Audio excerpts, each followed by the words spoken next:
દરેક જિલ્લાના ગામડા હરોરા ભાજપ વિરોધી બેનર ગામડે ગામડે લગાવવાના ચાલુ કરી દીધા છે અને ધીરે ધીરે આ જો સરકાર જેટલી વહેલી આ ખેડૂતોનો પ્રશ્ન સોલ્વ કરશે ને એટલું સરકારને ડેમેજ ઓછું કે આ વીજ લાઈન છે ને એ તમે વળતો તો સમજો પૈસા ઇમ્પોર્ટન્ટ નથી પણ દરેક લોકો પશુ હોય કે ખેત મજૂર હોય પોતાનું જીવ હોય ને એ જીવ ઇમ્પોર્ટન્ટ હોય એટલે આ વસ્તુ છે ને તમે હકીકતમાં કહો તો બોમ્બ નીચે બેઠા હોય ને એના જેવી સિચ્યુએશન છે હવે કાલાવડની બાજુમાં તાર તૂટીને બે તાર ભેગા થયા હતા ને 4 કિલોમીટર દૂર એના ખેડૂતોના જે સગાવાલા ફોન આવ્યો કે શું થયું તમારા ગામમાં આવો અવાજ કેમ આવ્યો બોમ્બ ફૂટ્યો પણ પોતાના સ્વાર્થ હાટે થઈને ગુજરાતના લાખો ખેડૂતોને જીવના જોખમમાં મૂકવો આ ખૂબ મોટો અન્યાય કહેવાય અને આના ભાગીદાર સરકાર અને ટીએસપી કંપની છે બધા લોકો અમને સમર્થન આપે છે કે તમારું આંદોલન સત્યના માર્ગે છે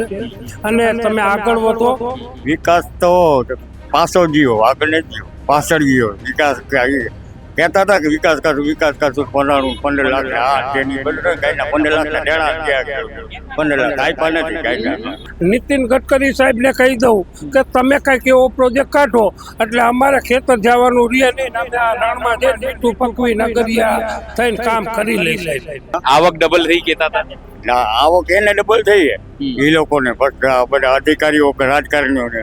બાકી ખેડૂને તો ગામ જવાના ને ઘરના ચંપલ અલગ રાખે ને હવે એક જોડી 2 જોડી બે જોડી રાખતા પણ હવે એક જોડી. ઢોર ઢાકર ન આવે એટલા માટે ફેન્સિંગ કરેલી હતી એને અડી પણ નથી શકતા સાહેબ, તો મજૂર પણ કામ કરવાનું કરતા નથી. આપણે એકલાથી તો કઈ ખેતી થતી નથી.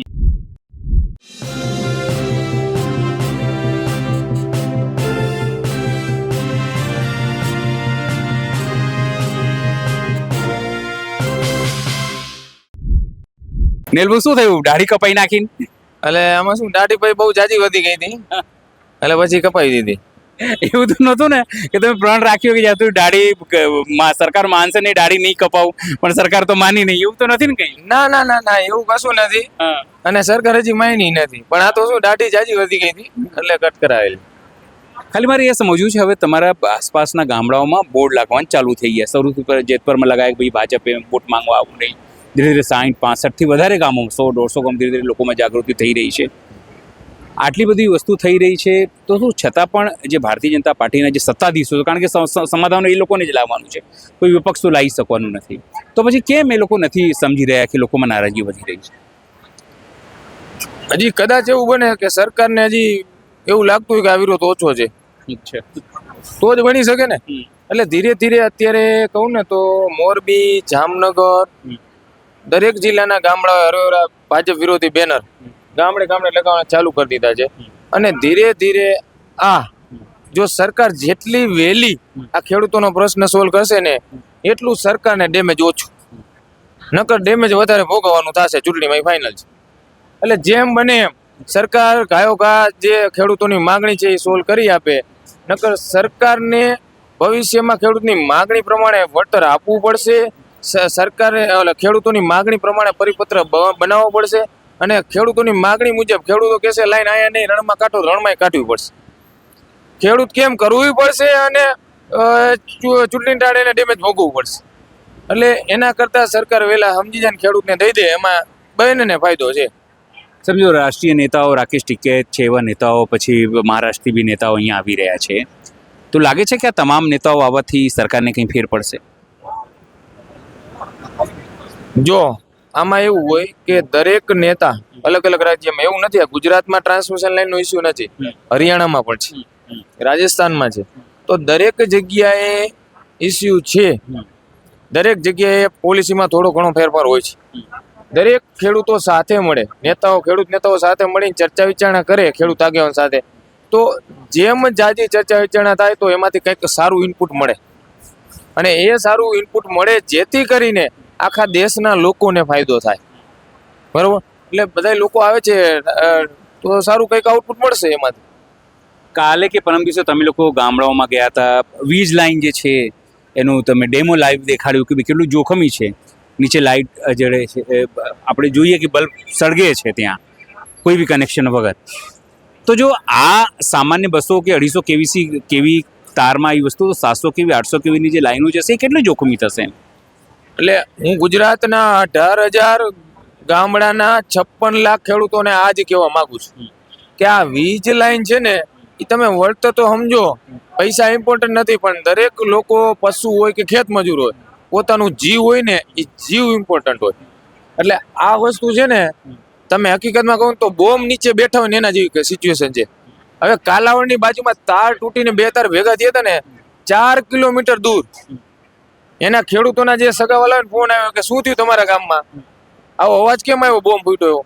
એટલે આ 440 વોલ્ટની લાઈન હતી, એમાં આ સિચ્યુએશન હતી. અને જે તમે વાત કરી ને બલ્બ વાળી 220 કેવીની લાઈનમાં એટલું ઓલું આવે, ઇન્ડક્શન આવે છે. તો તમે 800 કેવી 1200 કેવી 765 કેવીમાં શું પરિસ્થિતિ થશે? એની નીચે ખેડૂત કામ કરી શકશે? ખેડૂત મજૂર આવશે કામ કરવા? ખેડૂતનો પશુધન અહીંયા નીચે ચરતું હશે, ઘાસચારો ખાતું હશે તો એને શોટ નહીં લાગે? આવા અઢળક પ્રશ્નો થવાના છે. એટલે ખેડૂતને સરવાળે ખેતર મૂકવું પડે, એના જેવું થશે. અને જેને એક ખેતર હોય, નાની જમીન હોય, હવે એના ઉપર જ પોતાની આજીવિકા હાલતી હોય, એને શું કરવાનું? સરકાર પાસે બીજું ઓપ્શન છે. આ સાઈડ તમે આ લાઈન લઈ ગયા, એને તો દરિયાકાંઠો હતો, જામનગર કચ્છથી લઈ ગયા. હવે અમારે હળવદ લઈ જાય ને આખું રણ હતું. કચ્છ જિલ્લો, મોરબી જિલ્લો અને સુરનગર જિલ્લામાં ધાંગધ્રા અડધો જિલ્લા સુધી એક ખેડૂતની ફર્ટાઇલ જમીન નથી આવતી, પણ એ કરવું નથી. અને આ જે હમણાં આવ્યું હતું આપણે શું કહેવાય દિવ્ય ભાસ્કરમાં ન્યૂઝમાં, બરોબર, હવે એમાં કંપનીના કર્મચારી એવો જવાબ આપે કે ભાઈ અહીંયા રણ કાંઠામાં કે એવી જમીનમાં લઈ જઈ તો એ જમીન તો પહેલા સમતલ ન હોય, એટલે એનો ખર્ચો વધે, પછી એમાં ટાઈમે ટાઈમે મેન્ટેનન્સ કોસ્ટ વધે, કેમ કે બાવર એવું કે બધું કે. હવે આ ખેડૂતના ખેતરમાં તો ખેડૂત કાંઈ ખડે ન ઉગવા દે, એ એટલી પોતે મહેનત કરતો હોય ખેતરમાં, તો એને ખબર છે કે અહીંયા થાંભલો નાખવાથી ભાઈ ખેડૂત આપને કામ કરીને દેવાનો હોય, ખેડૂત મેન્ટેનન્સ બધું કરે. હા, એક પણ 0 મેન્ટેનન્સ કોસ્ટ વગર પણ આપણું મેન્ટેનન્સ થશે, કંપનીને ખબર છે, એટલે જાણી જોઈને આવે છે. પણ પોતાના સ્વાર્થ હાટે થઈને ગુજરાતના લાખો ખેડૂતોને જીવના જોખમમાં મૂકવો આ ખૂબ મોટો અન્યાય કહેવાય. અને આના ભાગીદાર સરકાર અને આ ટીએસપી કંપની છે. આ સરકાર તરફથી સીધી રીતે કહીએ તો હજુ સુધી તમે લોકોએ મોરબીમાં આવેદનપત્ર આપી દીધું કે પરિપત્ર મંજૂર નથી, તમે લોકોએ સુરેન્દ્રનગરમાં પણ આપી દીધું કે પરિપત્ર મંજૂર નથી, જામનગરમાં બી તમે લોકોએ આપી દીધું કે પરિપત્ર મંજૂર નથી. તો પછી શું? હવે એ લોકો તરફથી તો કોઈ તમને કોઈ કહેવામાં નથી આવ્યું ને તમે લોકોએ નવું આંદોલન કર્યું, ભાઈ ગામે ગામ આપણે જાગૃતિ ફેલાઈએ, જઈએ, તમે જાઓ પણ છો, વંથલી પણ હતા, કાલે અલગ અલગ ગામો પણ જઈ રહ્યા છે. કેવો રિસ્પોન્સ લોકોનો મળી રહ્યો છે? લોકોનો ખૂબ અઢળક રિસ્પોન્સ મળે છે અનિલભાઈ. લોકો હવે ખેડૂતો સ્વયંભૂ આવે છે, એ આપણે જોયું છે. દરેક જિલ્લામાં અમે અમરેલી જુનાગઢ જિલ્લામાં હમણાં પ્રવાસ કર્યો કાલે, લોકો સ્વયંભૂ આવે છે. એટલે ખેડૂતો હવે જાગી ગયો છે. અને ખેડૂતોને એટલી તો ખબર પડવા માંડી છે હવે, મને એવું લાગે છે કે આ વીજ લાઈન અત્યારે અહીંયા તો આવતી નથી હો, એ જિલ્લામાં લાઈન નથી, અમે જ્યાં તોય લોકો આવેલા. એને ખેડૂતોને ખબર પડી કે અત્યારથી લડશું ને તો ભવિષ્યમાં નહીં આવે. અને આ લાઈન આવવાથી કેટલું નુકસાન છે ને એ હવે દરેક ખેડૂતો હરવે જાગૃત થઈ રહ્યો છે. અને હજી અમે 18,000 ગામડાના ઠેઠ છેવાડા સુધીના ગામડે અમે પહોંચવાના છીએ. ખેડૂતોને જાગૃત કરવાનો છે. અને જ્યારે ખેડૂતમાં વૈચારિક ક્રાંતિ આવશે ને ત્યારે ખેડૂત ઊભો થશે. અને જ્યારે ખેડૂત ઊભો થશે ને આ 56 લાખ ખેડૂત ગુજરાતના ઊભા થશે ત્યારે 110% ક્રાંતિ આવશે, એ ફાઇનલ છે. પણ ભાજપના લોકો સાથે જ્યારે અમે વાત કરીએ છીએ ત્યારે એવું કહે છે કે યાર આ લોકો તો અમારો વિરોધ કરે છે, કંપનીનો વિરોધ કરવો જોઈએ, એવું બધું કહે છે. ના, અમે જો વળતર દેવાનું છે કંપનીને, એનો વિરોધ થાય જ છે. તમે જોયું છે અમારા કાર્યક્રમમાં અદાણી સાહેબનો ફૂલ વિરોધ, બરોબર, મુંડન કરેલું, જૂતાના હાર પહેરે, બધો વિરોધ કરેલો છે. પણ સરકાર પરિપત્ર બનાવવાનો કેના હાથમાં છે? સરકારના હાથમાં. અમે કીધું કે કાયદા મુજબ છે, કાયદાની મેન્ડેટરી જોગવાઈ છે, તમે એમાં લખેલું છે કે સંપૂર્ણ નુકસાન દેવાનું, તો એ મુજબ બનાવી દે પરિપત્ર. ભાઈ ખેડૂતના ખેતરમાં થાંભલો તાર આવવાથી કે ભાઈ આ 5 કરોડની જમીન 2.5 કરોડની થઈ જાય તો 2.5 કરોડનું ભરપાઈ થાય પરિપત્ર બનાવી દો, બરોબર. પ્લસ તમારે જે એને 25 કે 35 વર્ષ સુધી બરોબર એ લાઈન નીચે હોય તો એનું જોખમ છે, તો એના ખેડૂતો, ખેત મજૂરો, પશુના બધાના ઇન્સ્યોરન્સ આ તે બધું કરી દો. બરોબર, એ બધુંય કરવો, એ બધું પરિપત્રમાં મેન્શન કરો. એ નથી કરતી, કારણ કે સરકાર કંપની હિતેચ્છુ છે, કંપનીના હિતમાં પરિપત્ર બનાવે છે, એટલે કંપની પ્લસ સરકાર બંનેનો વિરોધ થાય છે. અને જે સરકારમાં હોય, ભાજપ સરકારમાં, એટલે ભાજપનો થાય, કદાચ કોંગ્રેસ હોય તો કોંગ્રેસનો થાય, આમ આદમી હોય તો આમ આદમીનો થાય. અમારે કોઈ પાર્ટી સાથે લેવા દેવા નથી. અમારે જે સરકારમાં એ કરી દેતા હોય તો અમે આજ છાવણી અંકેલો કરી લઈએ. એટલે આપણે તો તૈયાર જ છીએ. અમે તૈયાર છીએ, એને દેવું હોય તો. એને દેવું નથી અને એ દેશે નહીં, તમારે અંકેલો કરવો નથી, ફાઇનલ. કેટલા દિવસ પણ બેસશો? જેટલા દિવસ બેવું પડે. ખેડૂતની સંપૂર્ણ તૈયારી છે, બરોબર. જો નહીં કરે તો હત્યામાં ભોગવશે સરકાર. તમે સમજો, આ તમામ જે ખેડૂતોની શું માંગ છે? માંગ તો ખાલી તેમને એટલી જ છે કે કોઈ પણ જે થાંભલો નાખે એનું યોગ્ય વળતર આપે. કેટલું મોટું જોખમ છે તે નેહુલભાઈએ કીધું છે. નુકસાની કેટલી છે, સામાજિક નુકસાની કેટલી છે, ખેતીની કેટલું નુકસાની છે, આ તમામ જે બાબતો છે તે બાબતો સરકારને વારંવાર કહેવામાં આવી છે, પણ સરકાર માત્ર એક વખત પરિપત્ર જાહેર કરીને બેસી ગઈ છે, કશું નથી કહી રહી. પણ કહેવાય છે, જો સીધી રીતે કહીએ, the so will must go on. આંદોલન ચાલુ રહેવાનું છે. એ વાત કાન ખોલીને સાંભળી લે સરકાર. એ વાત હું નથી કહી રહ્યો, આ નેહુલભાઈ કહી રહ્યા છે, એટલે મને ના પકડી જતા તમે. નેહુલભાઈ સ્પષ્ટપણે કહી છે કે ગાંધી ચિંધ્યા માર્ગે આંદોલન ચાલતું રહેવાનું છે જ્યાર સુધી પરિપત્ર, નવો પરિપત્ર, ખેડૂતોની ઈચ્છા મુજબનું પરિપત્ર બહાર નહીં પડે. જેતપરના સત્યાગ્રહ છાવણીની અંદર 15 લાખથી વધુ લોકો આવી ચૂક્યા છે. તમામ પ્રકારના લોકો, એમાં સામાજિક બી હતા, રાજકીય બી હતા, આગેવાનો, ખેડૂત આગેવાનો, તમામ પ્રકારના ધાર્મિક સંતો. આપણી સાથે આગેવાન છે, તે સમગ્ર પ્રકારની નોંધણી કરતા હોય છે. સર, શું નામ છે આપ? મારું નામ જંતીલાલ ભૂતરભાઈ ભીમાણી છે. ભીમાણી સાહેબ, ખાલી એટલું, તમારું કામ છે નોંધણીનું, બરાબર? 2-2.5 મહિનાથી આંદોલન ચાલે છે. કેવા કેવા પ્રકારના લોકો, કેટલા લોકો આવ્યા? અહીંયા રાજકીય માણસો તો પ્રવેશબંધી છે, એટલે સામાજિક કાર્યકરો હોય, સંસ્થાઓ હોય અને હજારો ગામના માણસો આ છાવણીની મુલાકાત લીધી છે. 24 જિલ્લાના પ્રતિનિધિઓ અહીંયા પધારેલ છે. 24 જિલ્લાના કેટલા અંદાજિત લોકો આવ્યા હશે? અંદાજિત લગભગ મારા અંદાજ પ્રમાણે 15 લાખથી અપ હશે. આ લોકોને જમવાની વ્યવસ્થા, તમે વ્યવસ્થા અહીંયા થઈ? હા, અહીંયા જે માણસ છાવણીમાં આવે એને બપોરે અને સાંજે જમવાની વ્યવસ્થા અહીંયા રાખેલ છે. દરરોજ 500-700 માણસો જમે જ છે. ખાલી મારે એ સમજવું છે કે જે લોકો અહીંયા આવે છે એ લોકો શું કહે છે, આગેવાનો, કે સરકારને લઈને, તમારા જે આંદોલન તમારું ચાલે છે એને લઈને શું એ લોકોની ભાવનાઓ છે? બધા લોકો અમને સમર્થન આપે છે કે તમારું આંદોલન સત્યના માર્ગે છે અને તમે આગળ વધો. અને હું મારી જ વાત કરું છું.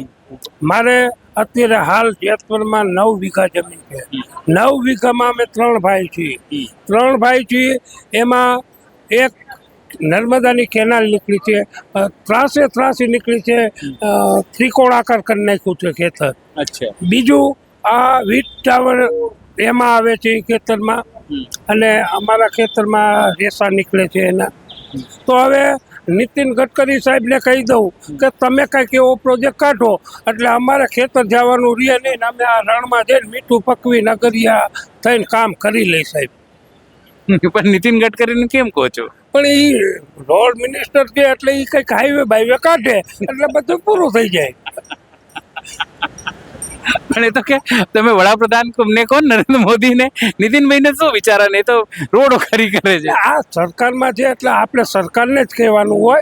ગુજરાત સરકારનું કામ હોય તો ગુજરાત સરકારને આપણે કહી, આ મિનિસ્ટર છે રોડ એન્ડ બિલ્ડિંગ એને આપણે કહીએ. બાકી મારે ખાલી એ સમજવું છે કે અહીંયા જે ખેડૂત આગેવાનો આવે છે એ લોકો થાંભલાની વાત કરે છે, નુકસાની, GSPL. નુકસાન આનાથી કેટલું મોટું છે સાહેબ? ઘણું બધું નુકસાન છે. તમે ખેતરમાં કામ કરી શકતા નથી. હમણાં તાજો દાખલો આ લક્ષ્મીનગરનો છે. અહીંયા એને ઢોર ઢાકર ન આવે એટલા માટે ફેન્સિંગ કરેલી હતી. એને અડી પણ નથી શકતા સાહેબ. તો મજૂર પણ કામ કરવાનો કરતા નથી. આપણે એકલાથી તો કંઈ ખેતી થતી નથી. ઘણું બધું નુકસાન છે. આર્થિક રીતે કોઈ કાંઈ કરી શકતું નથી એમાં ખેતરમાં. આપણી સાથે બીજા પણ આગેવાન. કયા ગામથી આવ્યા છો? અણિયારી. અચ્છા, અણિયારીથી આવ્યા છો. તમારે ત્યાં થાંભલા આવે છે? હા થાંભલા હોય. કેટલા વીઘા જમીન છે તમારી? મારી આગળ 18 વીઘા જમીન છે. એમાં એક લાઈન જેટકોની તો આવી ગઈ છે અચ્છા 5 વર્ષ પહેલા. જેટકોની લાઈન તો આવી ગઈ છે એમ બરોબર. એ ત્યારે કેટલું વળતર આપ્યું તા લોકો? અત્યારે કાંઈ નથી, ખાલી 25,000 રૂપિયા લઈ લીધેલા ખેડૂતને. આખા ખેતરમાં તાર આવેલા છે, 25,000 રૂપિયા આપેલા છે. ખાલી 25,000? 25,000. અચ્છા. બીજું અને હવે અત્યારે શું કહે છે લોકો? અત્યારે અમે બધે ગામમાં જેટપની સાત સહકારમાં છે બરોબર. અને એક જ નિર્ણય લઈને બેઠા છે કે હવે કોઈ લાઈન નીકળે તો આપણે નીકળવા કાઢવા દેવી નથી, અને એક સાથે રહી અને મજબૂત સંગઠન રાખવું એવી અમારી. પણ આ વડાપ્રધાન નરેન્દ્ર મોદીના બધા કહે છે કે લાઈનો નીકળશે તો વિકાસ થશે. વિકાસ થયો છે તમારો? વિકાસ તો પાછળ ગયો, આગળ નથી ગયો, પાછળ ગયો. વિકાસ કહેતા હતા કે વિકાસ કરશું 15 લાખ ને આ તેની બધું ગાયના 15 લાખના દેણા થયા ખેડૂતને. 15 લાખ આપ્યા નથી ગાયના. હા, નેતાનો વિકાસ થયો, બાકી ખેડૂતને તો 15 લાખ દેવાને બદલે 15 લાખના દેણા થયા. એમના એવું છે. આ કહેતા હતા કે આવક ડબલ કરીશું. આવક ડબલ થઈ તમારા લોકો? આવક ડબલ થઈ કહેતા હતા. આવક એને ડબલ થઈ છે એ લોકોને, બધા અધિકારીઓ કે રાજકારણીઓને. બાકી ખેડૂતને તો ગામ જવાના ને ઘરના ચંપલ અલગ રાખતા ને હવે એક જ જોડી રહી, 2 જોડી નાખે, 2 જોડી રાખતા પણ હવે 1 જોડી રહી ગઈ. હવે આ 1 જોડી નહીં રહેવાથી આવું નવું પોઝિશન બરોબર. કેમ એવું કહો છો કે 1 જોડી નહીં રહેવા દે? આ તો કહે છે કે ખેડૂતો અમારા કરોડપતિ થઈ રહ્યા છે ને ગુજરાતના. રોડપતિ થઈ ગયા, કરોડપતિ એ થઈ ગયા, બાકી ખેડૂત રોડપતિ છે. બાકી એ તો કેવો કે ચેમ્પલમાં અહીંયા જ છે આવું બધી મોંઘવારી, ખાતર, બિયારણ, આ તે ડીઝલના બધાના ભાવ ડબલ. ગેસના બાટલા 450 દોડતો ત્યારે ખંભે લઈને રખડતા, હાજે ગાડીઓ લઈ લે. અને એની અટાણમાં 1100 રૂપિયાનો ગેસનો બાટલો કરી નાખ્યો. તો આમાં વિકાસ ક્યાં હે બોલો? સાચી. કાકા કઈ કહેતા હતા આપણને થોડું ખરો. કાકા કહેતા કે નેતાઓનો વિકાસ થયો છે ને તમે આવું કહેતા હતા. કેમ આવું કહો છો? નેતાનો વિકાસ થયો કાંઈક, આપણો તો થયો નથી. કેમ એવું કહો છો? પણ એવું જોઈએ ને, તમે જોવો છો નથી, આમાં ક્યાં વિકાસ થયો? કોઈનો થયો નથી થયો ને. એક ધરતી માતા, એક સૂર્ય, એક બનો સૌ, દયા કરો પ્રભુ, એક બને સૌ. છે ને, હવે પ્રભુ દયા કરે તો થાય, બાકી બીજું તો કાંઈ પતે એવું નથી. હા, આ વડાપ્રધાન નરેન્દ્ર મોદી તો કહે છે કે અમારી ખેડૂતોની સરકાર છે. ખેડૂતોની સરકાર નથી, ઉદ્યોગપતિની સરકાર છે. તમે કયો ખેડૂતની સરકાર છે જ નહીં યાર. તો આ રોડ ઉપર ન બેઠા હોય ખેડૂત. બેઠા હો ગમે ત્યાં જાઓ, વિદ્યાર્થીઓ, ખેડૂત, માલધારી, ગમે એ લઈ લ્યો તમે. 18 ઓણમાંથી કોણ સુખી છે અત્યારે? કોઈ સુખી નથી. તમારી કેટલી વીઘા જમીન છે? મારા ઘરે 55 વીઘા. થાંભલા હે? એક સરકારી સાંભળે તો એક હાલે જ છે ને એના ઉપર આ લાઈન નીકળે અત્યારે આવે. અદાણી વાળી અદાણી વાળી અત્યારે નીકળે જ છે હાલમાં. મારું ખેતર ક્રોસ કરે આખું ક્રોસ વચ્ચે ક્રોસ ઓલા ખૂણેથી ઓલા ખૂણે નીકળે. જો હેવી ટેન્શન લાઈન. હવે તો આખું ખેતર ઊભું લઈએ, ખૂણો નથી આવતો, આખું ખેતર આવી જાય. વિચાર કરો તમે, હવે એમાં શું કામ કરવું, શું જવાનું? તો પછી શું થશે આવી રીતે જો આ લોકો ખેતરો લઈ લેશે તો? જે થાય હવે ઉપરવાળા ઉપર અમે તો બેઠા હવે જે આશા રાખીને. આ તો કાંઈ હજી બોલતા નથી કોઈ. કુદરતી અંદર હારાવાના કરશે. જય જવાન, જય કિસાન. સમજો તમે, લોકોમાં કેટલી પીડા છે.